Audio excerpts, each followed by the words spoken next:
ayah-ayah, ibu-ibu yang nak lahirkan anak yang baik, dia mesti terlebih dulu dia tu baik. Ni dia buta semayang. Semayang, tapi waktu berapa, macam mana lahirkan anak yang baik? Allahumma salli ala sayyidina Muhammad. Tu kena lepas fardu ain. Berkait dengan nikah kahwin. Sebab kahwin ni dia menyempurnakan agama. Allahumma salli ala sayyidina Muhammad. Siapa tak kahwin lagi, pahala tak cukup, pahala tak penuh. Faham tak? Siapa-siapa kahwin, salah sana. Jadi agama kita ni separuh. Separuh lagi duduk, separuh lagi duduk dan kahwin. Bila kahwin, sempurnalah agama. Semayang kita sempurna pahala dia. Puasa kita sempurna pahala dia. Sebab kahwin ni menjaga mata. Allahumma salli ala sayyidina. Kalau tak mampu nak cari mas kahwin, mahar untuk nak kahwin, kan ketika itu puasa. Kalau puasa sehari tak jadi, dia kena puasa, kena jadi adat dan budaya diri. Hak tu akan mengekang nafsu. Nafsu ni dia nak. Bila kita puasa, jadi dia mengekang kemahuan dia. Allahumma salli ala sayyidina Muhammad.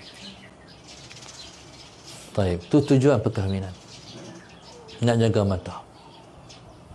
Kalau jaga mata, kalau mata dah terjaga, terjagalah hati. Sebab dari mata jatuh ke hati. Kalau mata tak boleh jaga, hati tak mampu nak jaga. Allahumma salli ala sayyidina Muhammad. Baik. Kalau tak mampu nak kahwin, mujahadah. Lawan hawa nafsu. Allahumma salli ala sayyidina Muhammad.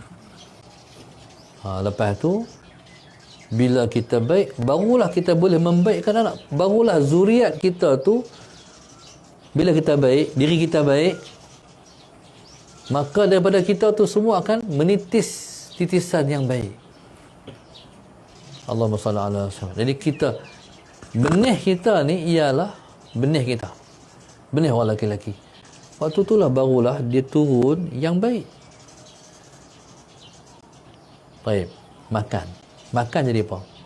Nak jadi setitis mani tu, dia ialah daripada, Ustaz tak ingat Syarudin dah sebut dulu. Setitis mani ni daripada berapa suapan nasi atau pemakanan kita tu jadi setitis mani. Allahumma salli ala sayyidina Muhammad. Jadi pada ketika tu, Allahumma salli ala sayyidina Muhammad, bayangkan kalau kita makannya haram, kita menitiskan titisan yang melahirkan orang yang akan ingkar pada Allah, akan lawan Tuhan balik. Susahlah nak didik anak. Allahumma salli ala sayyidina Muhammad. Pasal kita sendiri melahirkan, kita sendiri yang membuahkan yang tak baik. Macam mana nak dibaik? Benih tak elok. Yang kedua, Allahumma salli ala sayyidina Muhammad, isteri yang nak jadi pasangan kita tu mesti terbaik. Allahumma salli ala sayyidina Muhammad, mesti terbaik. Bismillahirrahmanirrahim. Ibarat macam ni, hak kita tu baik lah, kita orang baik lah, bini pula tak baik. Isteri ni dia umpama seperti ladang. Orang Yahudi telah buat satu kenyataan bahawa anak-anak Allahumma salli ala sayyidina Muhammad yang juling itu sebab menjimat isteri daripada belakang. Lahirlah anak juling, kata orang Yahudi. Turunlah ayat, fa'tu harthakum anna syi'tum. Fa'tu harthakum anna syi'tum. Datangilah ladang kamu ikut suka kamu. Ada Al-Quran menyebut Allahumma salli ala sayyidina Muhammad, isteri itu seperti ladang. Datanglah isteri kamu kok mana pun, depan kamu, belakang kamu, kiri, ikut suka kamu. Dia isteri kamu, dia ladang kamu. Maknanya ladang ni kalau subur, lahirlah anak-anak yang baik. Benih bukan